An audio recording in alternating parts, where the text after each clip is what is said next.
Hello. I wanted to talk a little bit about Chapter 4 today. Chapter 4 primarily deals with job analysis, employee involvement, job design, job descriptions, those sorts of things. And so, as with last week, I would like you to follow along in your textbook. I'm going to point out a couple of things that I feel are extremely important as we prepare for the exam, and talk a little bit about Chapter 4. So as I said, Chapter 4 deals primarily with, first of all, what is a job? And if you look on page 150, a job is just a group of related activities. So most of you probably have jobs, and you have a set of tasks, duties, activities related to that job. And so those are typically formalized in some sort of job description or job specification. And that simply means that you are required or asked to do this, this, and this as far as job duties. And then Chapter 4 also continues to talk about something called job analysis. And job analysis, if you look on page 152, the process of obtaining information about jobs and determining the duties, jobs, and activities of those particular jobs. And when you're talking about job analysis, you really take the job, the position, and look at it through a magnifying glass or a microscope to see exactly what is required of that job. And sometimes additional items need to be added. Sometimes there's maybe too much for that particular position. And there's a process that's on 153 that you can see the job analysis. Also, if you look at page, going now into Objective 3 on page 158, if you look at Objective 3, it starts to talk about job descriptions again on page 158. And this is where you take the tasks, the duties, the responsibilities to the position, and you discuss and you list them into the job description. And if you look on page 159, there is an example of that. And thinking about your current job, for instance, you probably have a set of duties or tasks that are required or related to your job. Absolutely. 160, 161, and even 162 really go into much more detail about the job description and how to write the title, the position statement, and those sorts of things.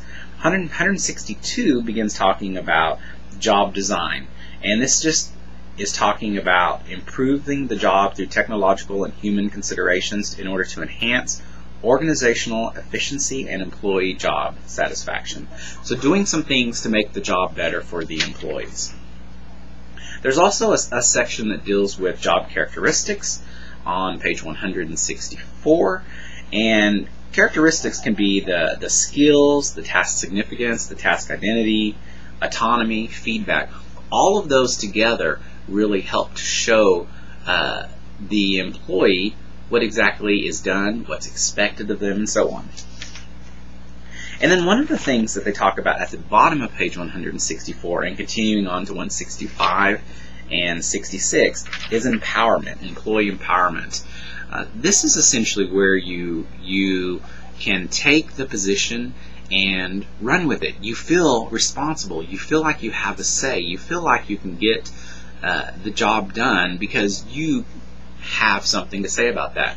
And I know some of you maybe are in positions where you don't feel empowered, that you feel like you don't have a say, that you're just another cog in the wheel of the corporation, the company, the business, what have you. And that usually means that there's a little bit of a lack of empowerment in your position. And some additional things, designing work for group and team contributions. This is on page 168. Typically, a job is not solely independent of anyone else. You usually are dependent on others and working in a team. And so it's very important that those kinds of requirements are incorporated into the job descriptions and so on. And then continuing on, pages 168, 69, 70, 71, 72, 73, and all the way up to page 174 talks about working in teams. I would encourage you to read that because almost every position now is requiring some sort of team involvement. I work in a department of one here at the college, but I am dependent on others in other departments in order to get some projects and tasks done. And so you've got to be able to effectively work with other people, working in teams. And then on page 174, interesting concept, flexible work schedules. Being able to work schedules that maybe are better for the employee, better for the customers, better for the employer.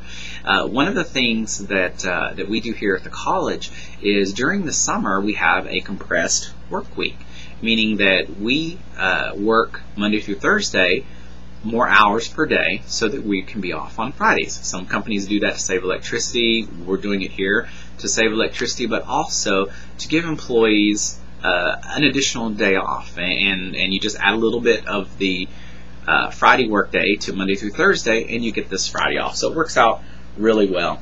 And if you're interested in a flexible work schedule, page 175 has a real interesting sort of article about how to request a flexible work schedule. And then there's some additional items about flexible work schedules, including job sharing on page 176, where two people essentially share the same position, working in the morning, working in the afternoon, that sort of thing. Telecommuting, 177, is extremely popular, especially with technology like Skype and high-speed internet access. A lot of people don't even have to go into the office. They can simply work from home and get the job done. And then finally on page 178, is just at the bottom, is some keys to successful telecommuting. And I would encourage you to look at those as well. So again, the chapter really talks about job descriptions, job design, task analysis, and then some different ways that employers can empower the employees and how the employees can feel empowered. And then finally, the last section talks about flexible work schedules, compressed weeks, flex time, telecommuting, and so on. If you have any questions, as always, please feel free to email me or contact me, and I look forward to talking to you again. Thank you.